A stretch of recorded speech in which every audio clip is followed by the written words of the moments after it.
कैसी ये माया है? कौन है आप जिन्होंने बिना कारण मेरे भाइयों के प्राण लिए? कृपा करके सामने आइए। जब तक मैं ये नहीं जानता कि मैं किसके साथ और किस कारण से युद्ध कर रहा हूं, तब तक मैं शस्त्र नहीं उठाऊंगा।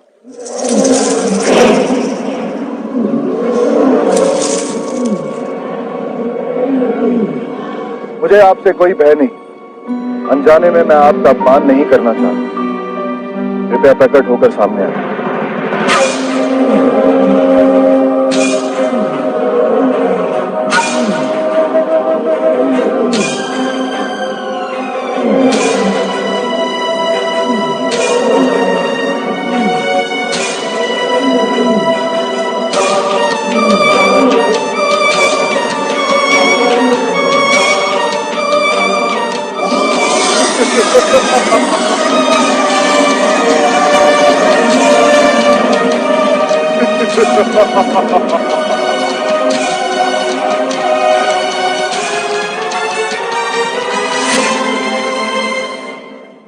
मैं यक्षों का नायक हूं, इस जलाशय का स्वामी।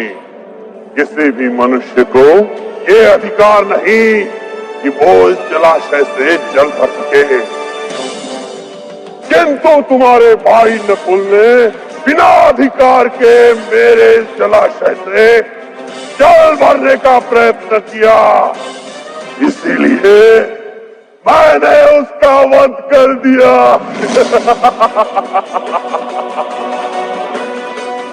पांडुपुत्र, तुम्हारे भाइयों ने घमंड में आकर मुझे युद्ध के लिए आह्वान दिया। मैंने इन चारों को अपने सामर्थ्य और अधिकार का ज्ञान दिया, इनका वध करके। ना ये जल आपने निर्मित किया है, ना ही ये जल भरने का स्थान आपने बनाया है। इस पर आपका अधिकार किस प्रकार हो सकता है यक्षराज? जल लेना कोई अपराध नहीं यक्षना है। तो आपने किस कारण से मेरे भाइयों को यह दंड दिया है? न्याय और धर्म दोनों ही ये कहते हैं कि आपको मेरे भाइयों के प्राण देने होंगे। असंभव। किंतु तुम मेरे प्रश्न का उत्तर देकर मुझे संतुष्ट कर सके तो मैं तुम्हारे किसी एक भाई को जीवित कर दूंगा।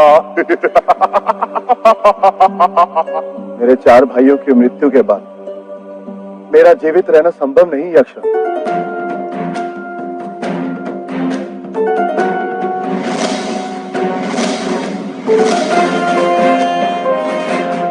किंतु मैं अपने एक भाई को जीवित रखने की इच्छा रखता हूं यक्षराज।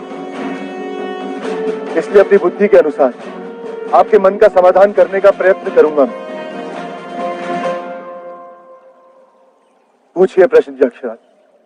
बोलो, जीवन क्या है और मृत्यु क्या है?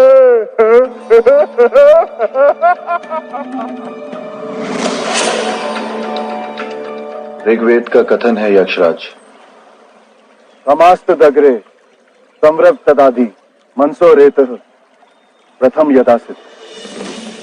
परम तत्व के हृदय में सृष्टि रचने की कामना थी आरंभ में। उस इच्छा की किरणें चारों ओर फैल गई और दिशाएं बनी। परमात्मा अपनी इच्छा से स्वयं ही सृष्टि बन गए। 3 लोक, 3 गुण और 3 काल बने। अनेक जीव और अनेक पदार्थ निर्मित हुए परमात्मा के मन में। प्रत्येक जीव और प्रत्येक कण स्वयं परमात्मा ही है यक्षराज। अर्थात परमात्मा ही जीवन है। जिसका हृदय ये बात जान लेता है वो दूसरों के प्रति कभी क्रोध या ईर्ष्या नहीं कर सकता। वो धर्म पर चलता है और न्याय का सदा ही सम्मान करता है। यही जीवन का सार है। और मृत्यु क्या है युधिष्ठिर? बोलो। मनुष्य अपने प्रेम, स्वार्थ तथा क्रोध के कारण दूसरे मनुष्य के साथ मन से बंध जाता है। उस बंधन का नाम ही मोह है। मोह के कारण मनुष्य अपने शरीर को जीवन मानता है और शरीर के नाश को मृत्यु कहता है। किंतु सारा जगत तो परमात्मा के मन में ही जन्मा है और परमात्मा के मन में ही उसका नाश हो सकता है। मार्ग पर चलने वाले 2 प्रवासी कुछ समय के लिए एक साथ चलते तो हैं और फिर दूर हो जाते हैं। उस समय दोनों को ऐसा प्रतीत होता है कि दूसरे मनुष्य का नाश हो गया। वास्तव में दोनों ही प्रवासी उसी मार्ग पर चल रहे हैं। उसी प्रकार हम जिसे मृत्यु कहते हैं, वो केवल दो मनुष्य के बीच आने वाली दूरी है। जब तक जगत, तब तक किसी जीव का नाश होना संभव ही नहीं, तो मृत्यु किस प्रकार हो सकती? अर्थात यक्षराज, परमात्मा ही जगत, जगत ही जीवन, मृत्यु केवल एक भ्रम, एक माया है। अद्भुत पुत्र युधिष्ठिर, तुमने मेरे प्रश्नों के संतोषजनक उत्तर दिए।